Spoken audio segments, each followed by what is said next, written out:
सचमुच सब कुछ तुम्हारे हाथ में ही है। एक प्रेरक कहानी।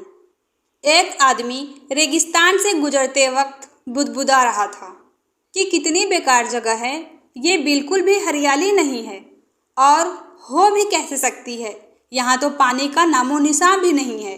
तपती रेत में वो जैसे जैसे आगे बढ़ रहा था, उसका गुस्सा भी बढ़ता जा रहा था। अंत में वो आसमान की तरफ देख झल्लाते हुए बोला, क्या भगवान, आप यहाँ पानी क्यों नहीं देते?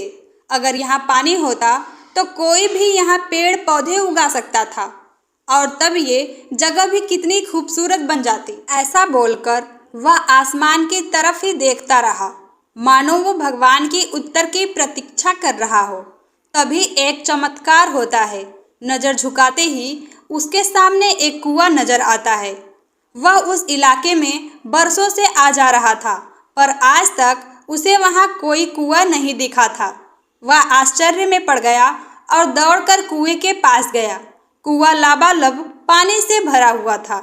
उसने एक बार फिर आसमान की तरफ देखा और पानी के लिए धन्यवाद करने की बजाय बोला, पानी तो ठीक है, लेकिन इसे निकालने के लिए कोई उपाय भी तो होना चाहिए। उसका ऐसा कहना था कि उसे कुएं के बगल में पड़ी रस्सी और बाल्टी दिख गई।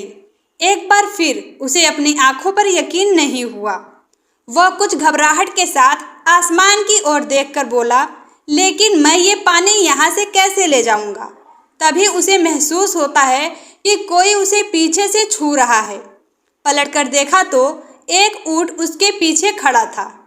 अब वह आदमी अब एकदम घबरा जाता है। उसे लगता है कि कहीं वो रेगिस्तान में हरियाली लाने के काम में ना फंस जाए और इस बार वो आसमान की तरफ देखे बिना तेज कदमों से आगे बढ़ने लगता है। अभी उसने 2-4 कदम ही बढ़ाया था कि उड़ता हुआ पेपर का एक टुकड़ा उससे आकर चिपक जाता है। उस टुकड़े पर लिखा होता है, मैंने तुम्हें पानी दी, बाल्टी और रस्सी दी, पानी ले जाने का साधन भी दिया। अब तुम्हारे पास वो हर एक वस्तु है जो तुम्हें रेगिस्तान को हरा भरा बनाने के लिए चाहिए थी। अब सब कुछ तुम्हारे हाथ में ही है। आदमी एक क्षण के लिए ठहरा, पर अगले ही पल वो आगे बढ़ गया और रेगिस्तान कभी भी हरा भरा नहीं बन पाया। कई बार हर चीज़ों के अपने मन मुताबिक न होने पर दूसरों को दोष देते हैं। कभी हम सरकार को दोषी ठहराते हैं, कभी अपने बुजुर्गों को, कभी कंपनी को, तो कभी भगवान को। पर इस दोषारोपण के चक्कर में हम इस आवश्यक चीज़ को अनदेखा कर देते हैं कि एक इंसान होने के नाते हम में वो शक्ति है कि हम अपने सभी सपनों को खुद साकार कर सकते हैं। शुरुआत में भले लगे कि ऐसा कैसे संभव है, पर जिस तरह इस कहानी में उस इंसान को रेगिस्तान हरा भरा बनाने के सारे साधन मिल जाते हैं, उसी तरह हमें भी प्रयत्न करने पर अपना लक्ष्य प्राप्त करने के लिए जरूरी सारे उपाय मिल सकते हैं।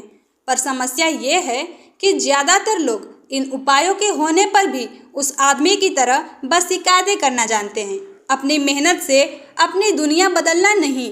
तो चलिए आज इस कहानी से सीख लेते हुए हम शिकायत करना छोड़ें और जिम्मेदार बने, अपनी दुनिया बदलना शुरू करें, क्योंकि सचमुच सब कुछ हमारे हाथ में ही है। तो दोस्तों, ये कहानी आपको कैसी लगी हमें कमेंट करके ज़रूर बताएं। वीडियो को लाइक और चैनल पे नए हो तो चैनल को सब्सक्राइब करना बिल्कुल भी ना भूलें। Thank you.